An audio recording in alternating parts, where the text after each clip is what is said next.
Hey, I'm Rachel, And I'm Amanda, and this is Beyond a Ballot. powered by DoorDash.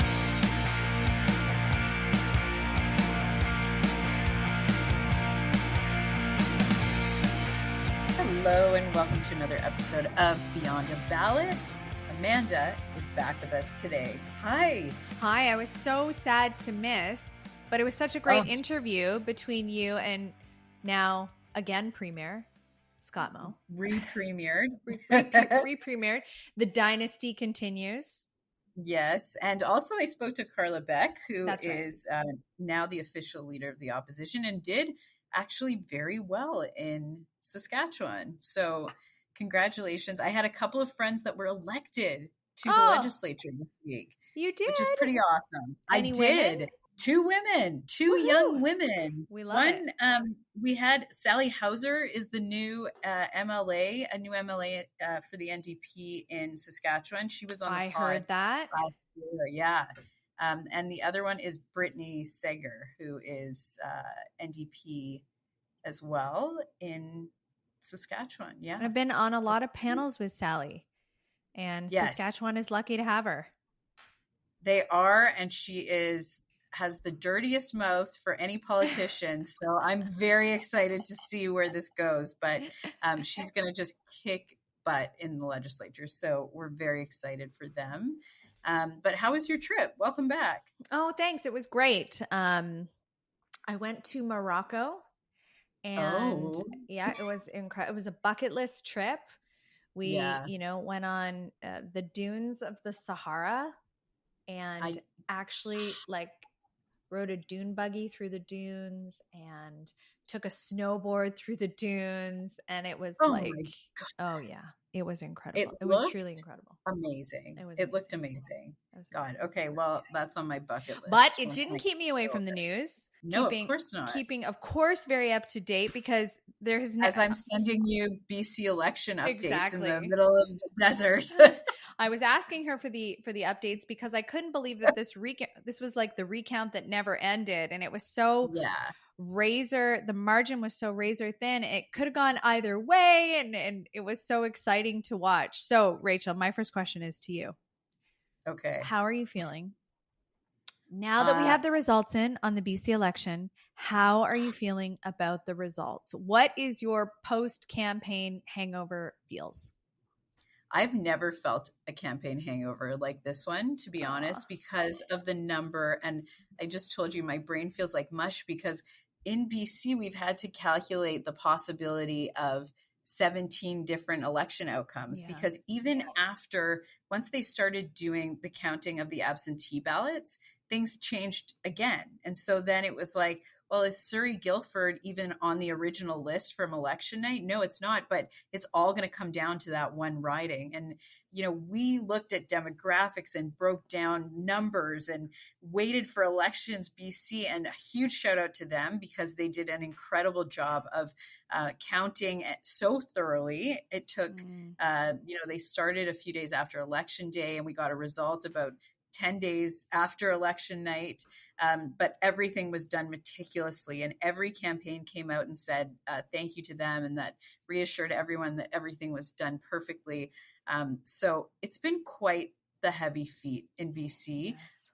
Ultimately, I love a good change election, and we saw one in New Brunswick this week too. And that was exciting, but no big change for the BC government. But change. Okay. So, yes. We keep the BC Conservatives do say that this is a huge win for them, and it is.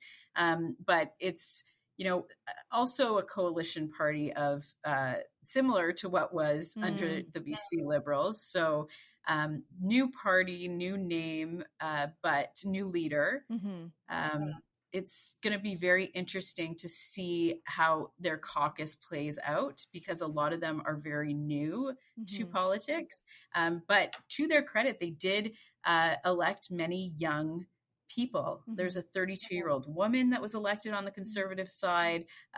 My friend Gavin Dew, who is a young dad of two. And, his big message is like affordable daycare and all of these issues that millennial parents are dealing with that we maybe haven't seen so much on the opposition side over the last little while, last few decades. So it's a bit of fresh air in that sense as well. Well, and the interesting thing about BC, well, there are two things. One is that you mentioned that this is the first time in Canadian history that we have a majority of women in the legislature, Yes, which is yes, of course. It's massive. 52%, and women only make up 51% of the population. So we're actually overrepresented I love in the that. legislature. It's big. Although, can there ever be too many women? I don't think so. Never. The other thing that I think will be interesting to watch is we obviously saw the end of the former BC Liberals, who were the BC United, or end-ish. We're not sure. We're not sure what's happening with the party, but I'm told they are still around. Oh, they're Kevin okay. Falcon's still the leader, and we're just waiting to see what will happen with that. There's also a lot of talk about a fourth party, so starting a new centrist party.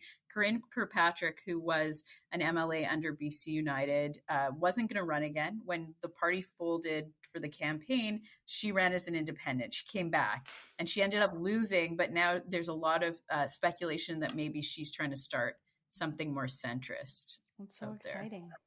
Yeah, it's never a dull moment in British Columbia, and we thought that 2017 was crazy, but this was even crazier. I do also want to make one note. Yes. We had Sonia First now on the show a couple of weeks ago, and we fell madly in love with her because she is such an incredible, interesting leader.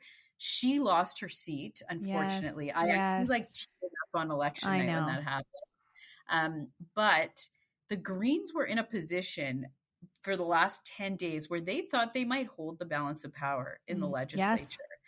And then when Surrey Guildford, that last riding we were watching, ended up going NDP, that took that balance of power away from them, because we're now sitting at 43 Conservatives, 47 NDP, and 2 Greens. So I think to be a fly on the wall of those Green meetings over the last week. And she came out and did a press conference and said she'd spoken to David Eby about potential merger or some kind of agreement.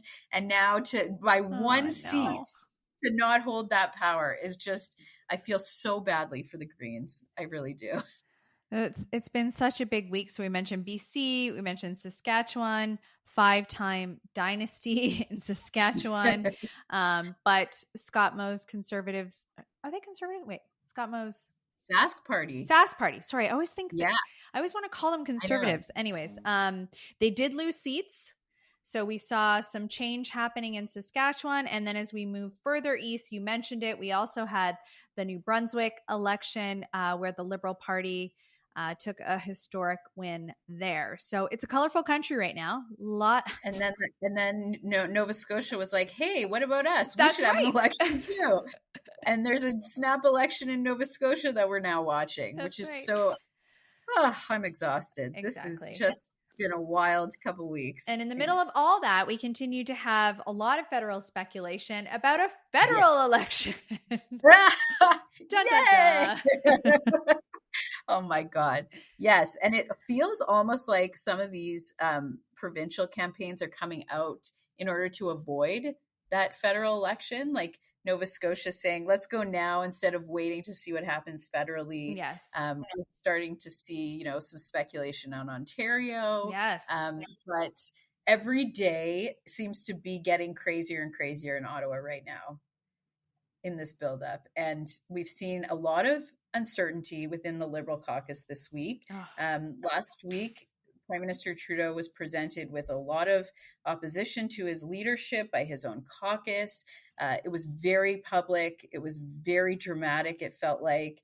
And then this week, they had another caucus meeting, but nothing really came out of it in terms of him stepping down. He has said multiple times, and he has been unwavering in this message, that he will be running in the next election.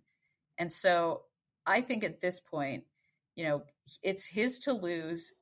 He wants to really go into this campaign, fight this campaign out, and see what happens, and potentially not throw a new leader under the bus, just reflecting some of what the polls are showing us. Yeah, I agree. That's my thought. And I think, it's been as a liberal, it's been a really challenging thing to watch for those who are maybe just, haven't paid as close attention to what's happening in Ottawa.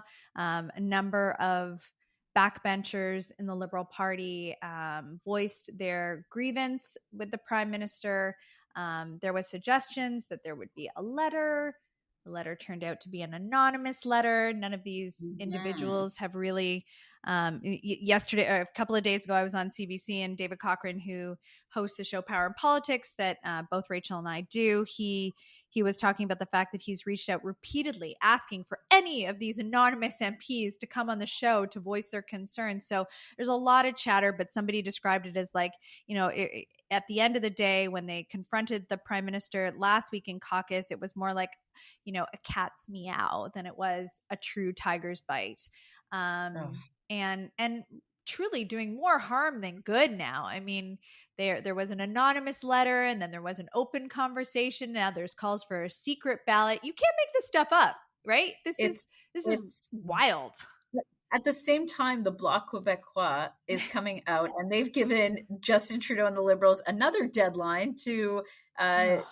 to agree to some of their policies that which they haven't. And so this like piling on of election speculation, Mm-hmm. how, when, who, it's getting just crazy. And I don't know if that's a symptom. I'm trying to reflect back on 2014 and that campaign when we had the change of government, whether or not things like this were starting to happen. But Mm-hmm. this feels like a lot more people piling on than it did back then. I think, but It's hard to remember. It's hard to remember, but I think the whole thing is overshadowed by a much bigger election, and that's the US election, which is yes, only days away.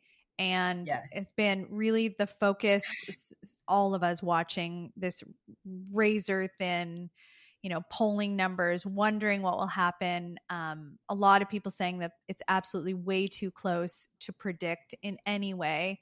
We're so lucky today because we get the chance to speak with Katie Simpson, who's a foreign correspondent, and has been in Washington, in the US covering this election. So somebody who's been close and on the ground, but curious about your quick thoughts on what is happening south of the border.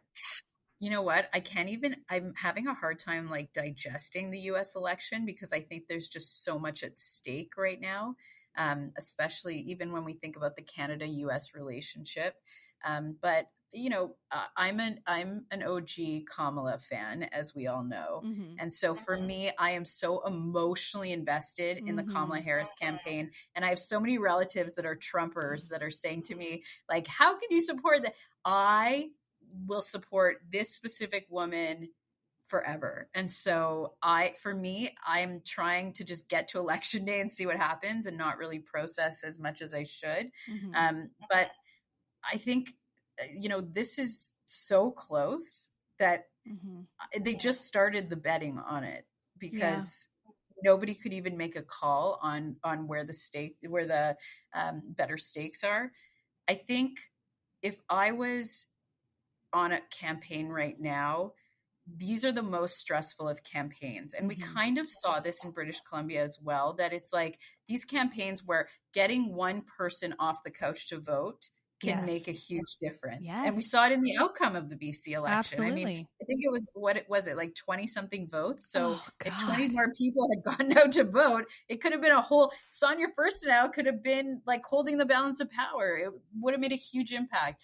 So I think that if I was on a campaign in the US right now, my GOTV, get out the vote strategy, would just be on fire. It would Yeah. just be like mapping out so many scenarios, Mm-hmm. begging for volunteers, and then hoping that there's no rain on election day, Mm-hmm. nothing happens, none of the ballot boxes break. Like so many things could happen, and Mm-hmm. it's like really the pressure is on to get people out to vote. What do you Totally. think?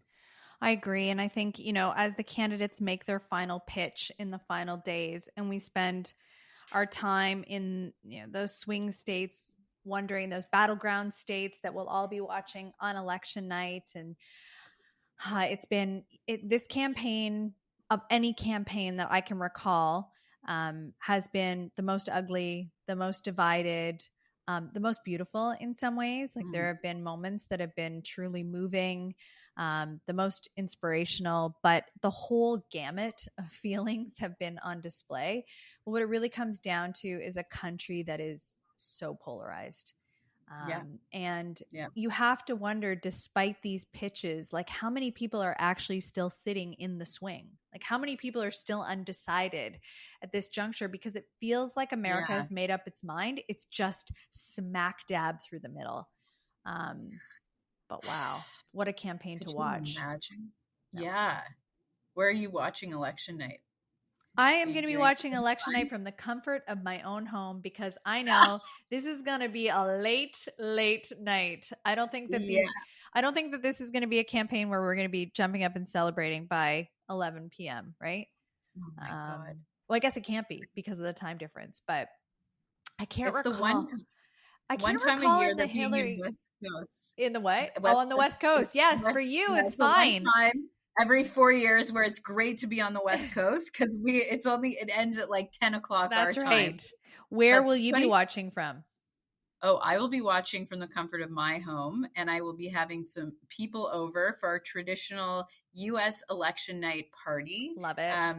We do pizza, and we get different toppings based on the parties, and we have different chips for the parties. I go full out. This is so fun. Of course you would. You can come. I know. I wish I was in BC. I would do this. I get really I get super anxious on election night. I know. I'm no fun. It's like when I watch a debate and I find myself sort of fetal position and totally it's not going our way. So I was on air for election night in British Columbia. We were on air for I think like 7 hours, and I was sweating through my makeup. They kept putting powder on me because it was so crazy, the results. And so when you're talking, it feels not to, degrade any of our elections, but the US is just it's so much the big leagues. Yeah. And so imagine like being a campaign staffer on that, if this is really as close as they.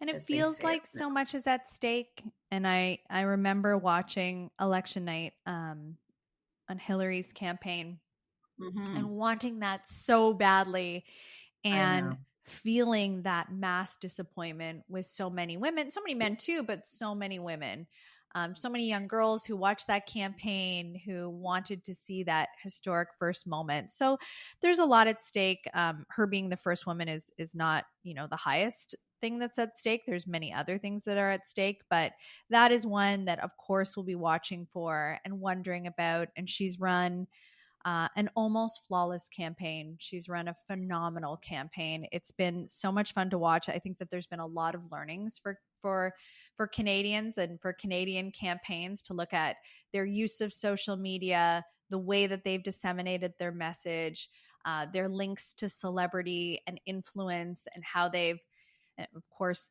the money that they have to be able to roll out what seems to be an infinite number of ads. It's just a remarkable machine to watch. It is remarkable. I mean, when Taylor Swift is doing your bidding, it's pretty amazing. But I knew Trump was going to win in 2016.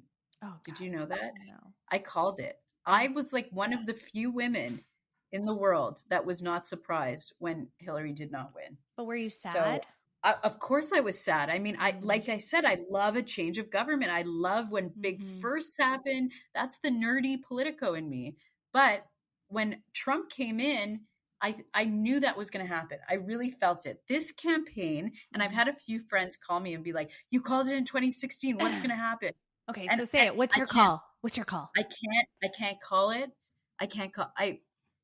If I had to put. Come on, if you had to.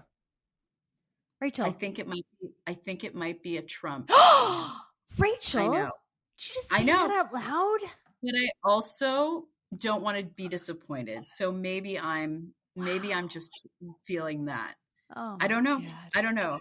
I hope I'm wrong. I hope that if you're listening to this and it's past election day, you're saying, "Oh, she was so wrong." But I don't. The Trump machinery, you have to realize the people that are devoted to Donald Trump are the people that are going to get off the couch. They are the people that are motivated. They are diehards. And not only that, the business community and the economy and all these people that are dependent on a lot of the policies that he's talking about, I think will get out and vote on election day. And I don't think we can discredit the amount of movement that Donald Trump will make happen. Jeez. Well, I'm sorry. I hope you're wrong, my friend.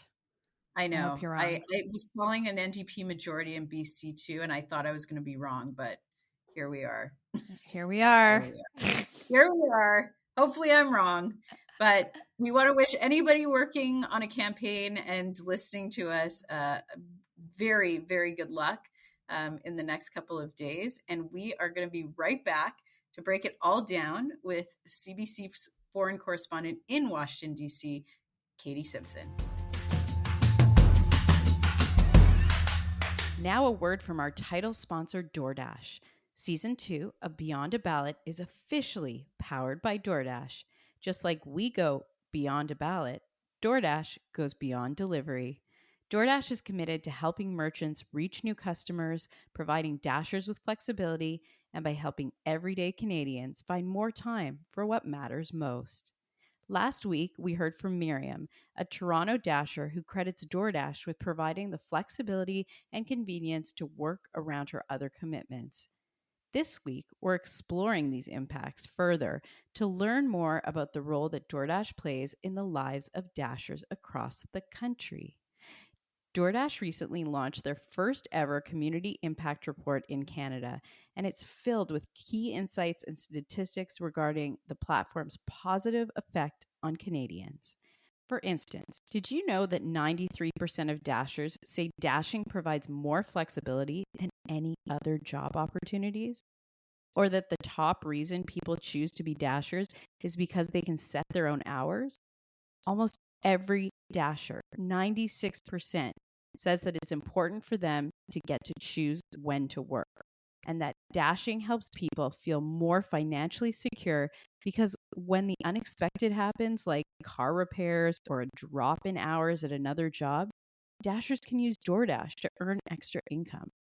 These insights make it easy to see how DoorDash empowers Canadian businesses, Dashers, and communities alike.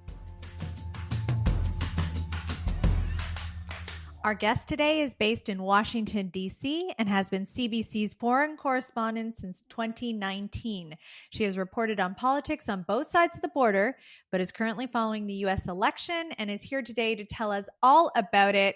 We're also big, big fans. Katie Simpson, welcome. We are so thrilled to have you. Hi. You're coming to us. Are you in Washington right now? Where are you exactly right now? I am in Washington, D.C. I'm in our studio, which is really, really super close to the White House and super close to the National Mall. So it's sort of like right beside where Kamala Harris had her big campaign event last night. Wow. So we have been watching you. And I said just before we started recording, you're doing God's work having to be at some of these rallies. But you noted, I mean, this is such a enormous moment in U.S. history, global history, really, as we watch this election. Everybody's watching it with bated breath. Everyone wants all the answers. So we're here to get some from you. But maybe we should start with, where are we at in this election? Like, if you could give an overview of what these final days are looking like, where are we at? The big thing to focus on in this moment is how our Democrats and how our Republicans going to focus on getting out the vote. Voting wraps up on Tuesday, and really right now the big focus on ground game. Both of the candidates have made their what they call their closing arguments to voters, both very, very different closing arguments, very different events that we saw over the past couple of days. And really now it's all about, okay, who can get the most people to the polls? Who is more organized on the ground? Who is that infrastructure ready to go?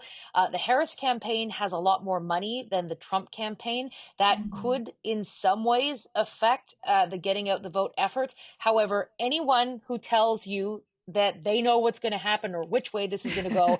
They are not, no one knows. No one's going to know until it's done. And it could take a couple of days for all the votes to come in for everyone to figure it out. So it is unclear where things go, but the key things to take away, one, this race is so close. And the big focus right now is how are these campaigns going to try and get people to the polls? So we've had our fair share of campaigns over the last couple of weeks up here in Canada. And our audience obviously is Canadian based. You are a Canadian journalist covering US politics. Can you tell our audience a little bit about, and you've covered many Canadian races as well. What is it like being down there covering this kind of election?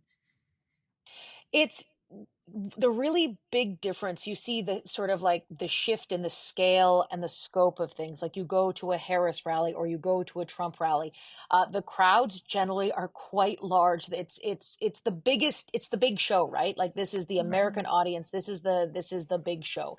And as a foreign correspondent, it's a very much a different situation. So when you're in Canada and you're covering a federal election campaign, you travel on a bus, you follow the candidates around. Usually you get to ask the candidates questions every single day, and you sort of you are more of a person sort of asking the questions, trying to get answers for taxpayers.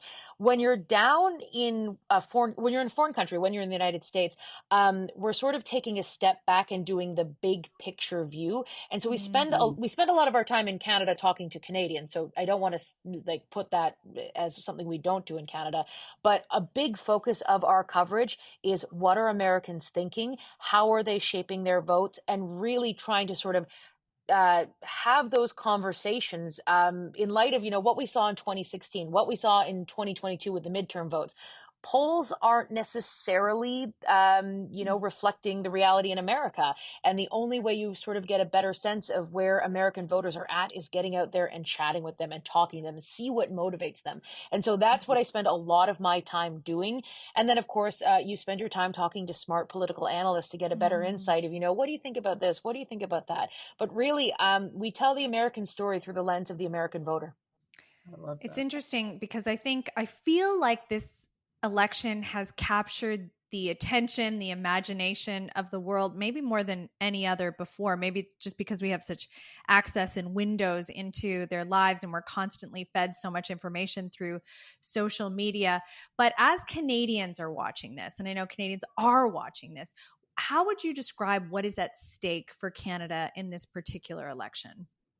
Well, Canada, the biggest trading partner Canada has is the United States, and the health of the American economy determines the health of the Canadian economy in many ways. Just take a look at the CUSMA, the free trade agreement between Canada, the U.S., and Mexico, and look how concerning it was to the Canadian government, say a few years ago, trying to ensure that the trading relationship remained intact and that Canadian businesses could continue to serve the American market, and some of those integrated business models like the auto sector and other really important, crucial job markets in Canada can remain intact. So what we understand about what is going on sort of in Ottawa, as well as at the Canadian Embassy in Washington, D.C., no matter who wins, Canada has to work with the winner. Whoever Americans choose, it's up to whichever government is in Ottawa to work with their American counterparts. So, for example, Kirsten Hillman, who is the Canadian ambassador to the U.S. based in Washington, she and her team have spent really, it's not just months, it's years, cultivating relationships with both Democrats and Republicans, specifically Donald Trump's inner circle, so that if there are any issues that can come up, they are prepared, that they know who to talk to try and sort of make Canada's case, so that, if there is a policy proposal that say Donald Trump wins and he does decide to impose tariffs on foreign goods, and that hurts Canada in some way if the North American Free Trade Agreement doesn't cover it, because we still don't know what's going to happen just yet, that Kirsten Hillman has a direct line to as many people within that Trump administration as she can reach. And sort of like it was described once as a bagel. If Donald Trump is the hole in the middle of the bagel, it's just trying to cover everybody else around him to try and sort of make the case for Canada to to make that case. So those are the kinds of things that are happening behind the scenes right now. It's become regular and become routine for Canada's diplomats. But there is a lot at stake when it comes to the Canada-US trade relationship. Donald Trump wants to go in one direction with tariffs. It's unclear if they would apply to Canada, but there are always also irritants with Democrats too. It's not Kamala Harris voted against the CUSMA, or USMCA as they call it down here in the United States. And of course, it's due for renegotiation. So there are concerns either way, and it's just preparing Canada to be able to deal with it. Yeah, and I think that's a great point because, the last Trump administration, I think Canada, which you kind of noted, didn't have the same preparation. And so we're kind of in on both sides, which is great, depending on how this goes. But we are sitting at T-minus, I think, 4 days until Election Day. I want to dive into Election Day itself because it's kind of something that we don't see in Canada. We've had Mo from Mo News on to explain the Electoral College before, but can you translate for us as a Canadian what election night is like and what you'll be looking for? So on election night, it is my job to cover the Kamala Harris campaign. So we hope to be in the room, or the event might be outside. We're still waiting for details, which I will note is unusual that it's this late and we still don't have official confirmation about what is going to be going on. But those are things that happen behind the scenes.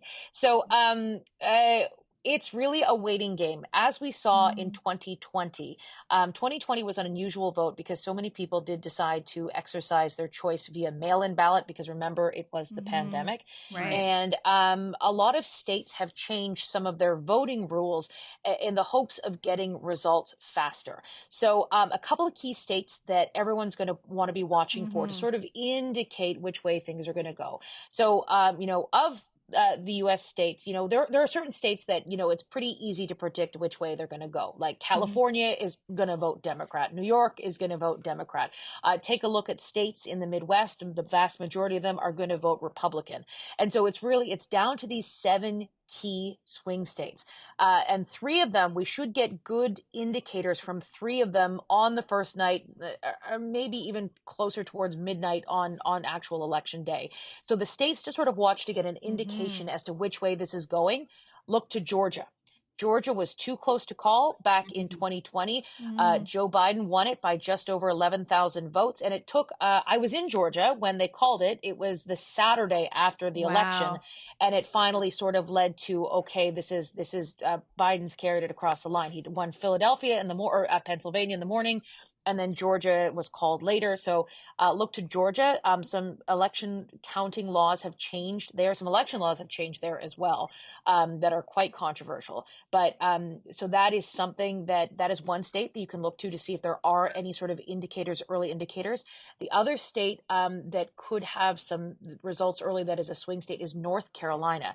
But this, we've got to put a big sort of asterisk beside this because North Carolina was hit so brutally by Hurricane Helene with the flooding and the damage. And it could very well make voting a big challenge for a lot of people, particularly in some Democratic communities in places in the West called Asheville. So that is one thing to sort of look to. North Carolina also, they're allowed to start processing their ballots early. They don't start counting them early, but they can sort of process them and get them ready to count early. So that could be a state where we do see some numbers.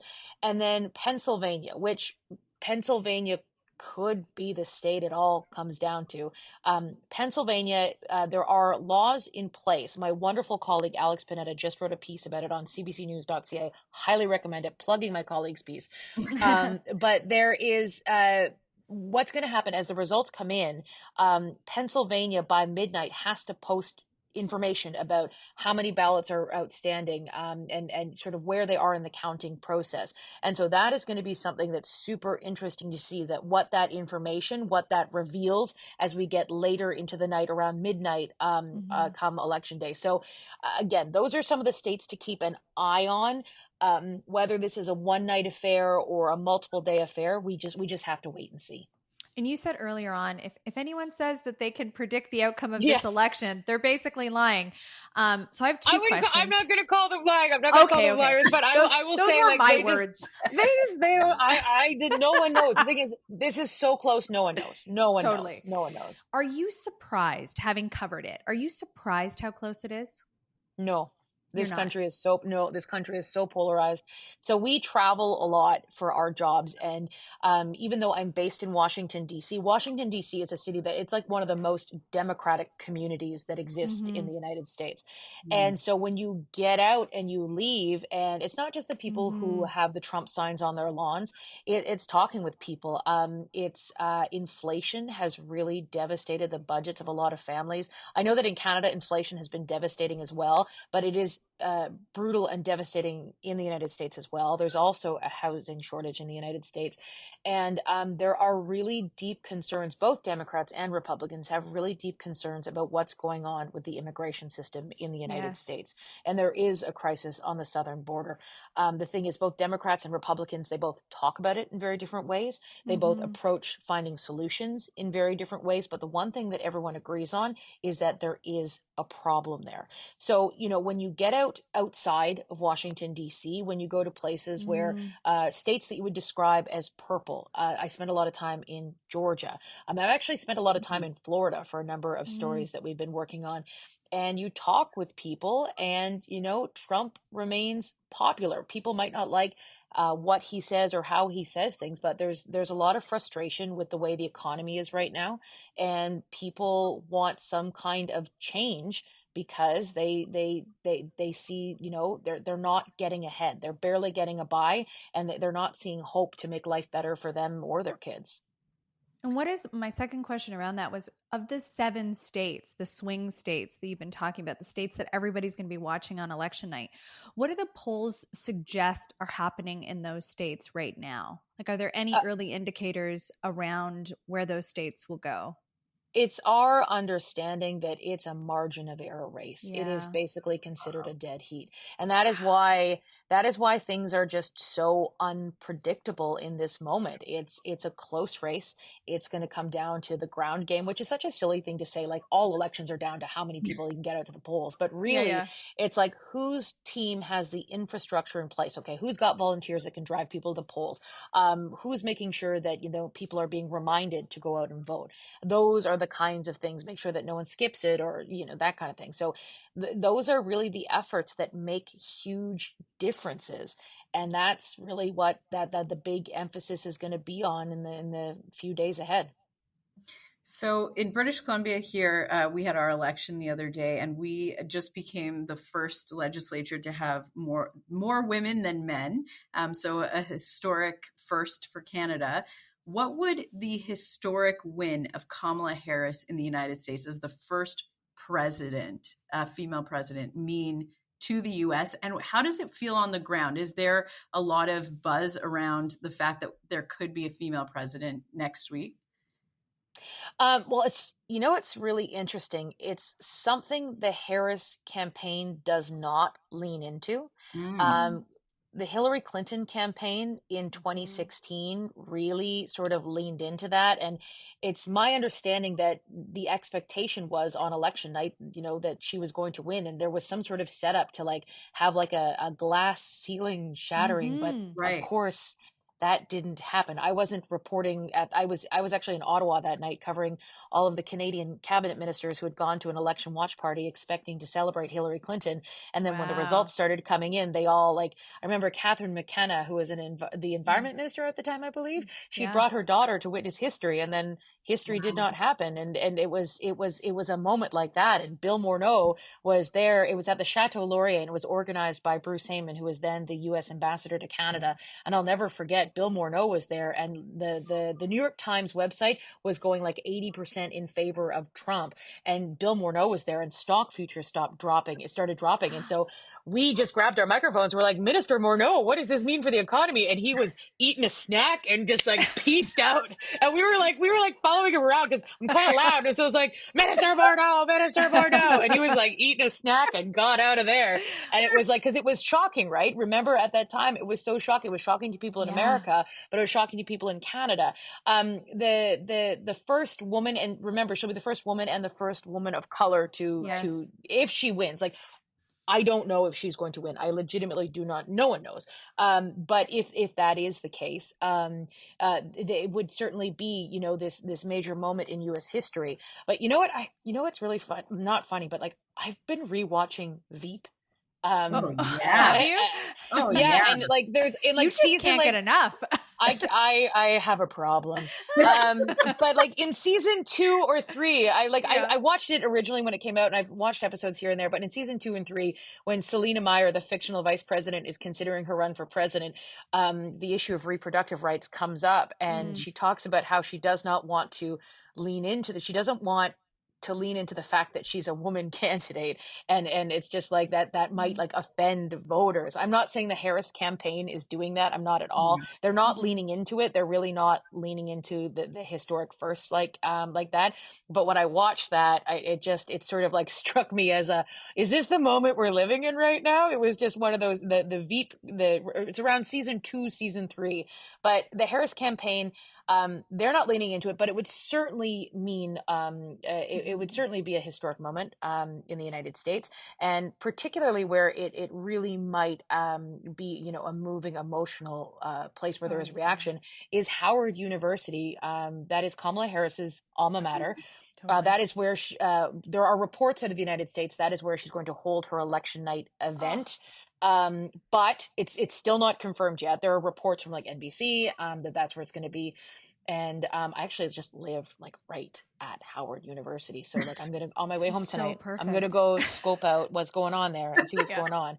But particularly for students who go there, this might be sort of that moment where people see a reflection in the White House of you know, someone like them. So it's something that it could be really interesting to be there for election night. Do we know where Donald Trump will be on election night?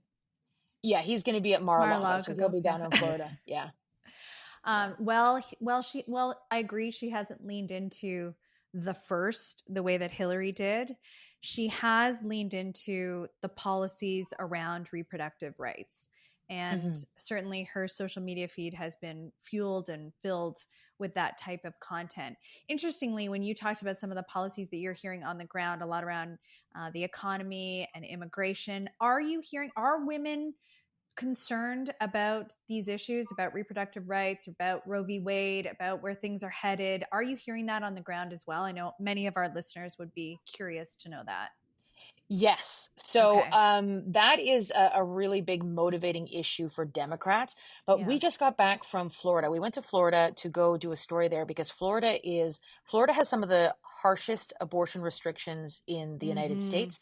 They have a 6-week ban, and they do have exceptions for rape, life of the mother, and incest. However, we went and interviewed a doctor who is an abortion doctor who says the exceptions are not easy to navigate, and doctors are terrified they're going to end up in jail or lose their license because while they think something, you know, requires a medical intervention, perhaps the state sees things differently.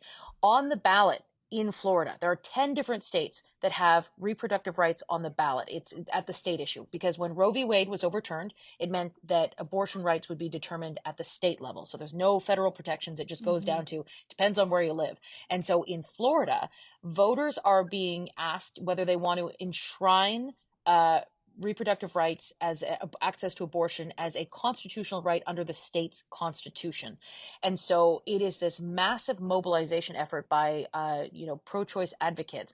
But the thing is, because this would change the constitution in the state of Florida, it requires 60% of the vote. And so it's a bigger hurdle to cross. So we went down to Florida to sort of do a temperature check to see how things are going. And it is expected to be very close, even though on every single vote that's been held in a state that has had a referendum on this issue or some kind of vote determining this issue, the pro-choice side has won. But it's unclear how it's going to go in Florida, because Florida over time has become a more Republican, more conservative state. However, this is an issue that does draw support from Republicans, from Democrats. And so it's going to be incredibly interesting to see what voters there are going to decide. But abortion certainly is a motivating issue that Democrats are really running on. And sort of it leans into the bigger picture concerns about human rights and rights being taken away from people. And Kamala Harris, one of her core messages is that we are the only people who are here to protect your rights, to stand up for your rights, and sort of work towards reestablishing them. Sure. Well, okay. I recognize that we're running out of time here, but I want to just very quickly ask you about covering the rallies, the entire campaign. When you reflect back on this campaign and its point in history, what are you going to think about? I'll probably think about the Trump campaign rallies and the effect that Donald Trump has had when it comes to the lie that the 2020 election was stolen, because people truly believe it. And it has changed the way people think. It has shaped the way people are going to vote, and it's changed the way elections are being organized in the United States.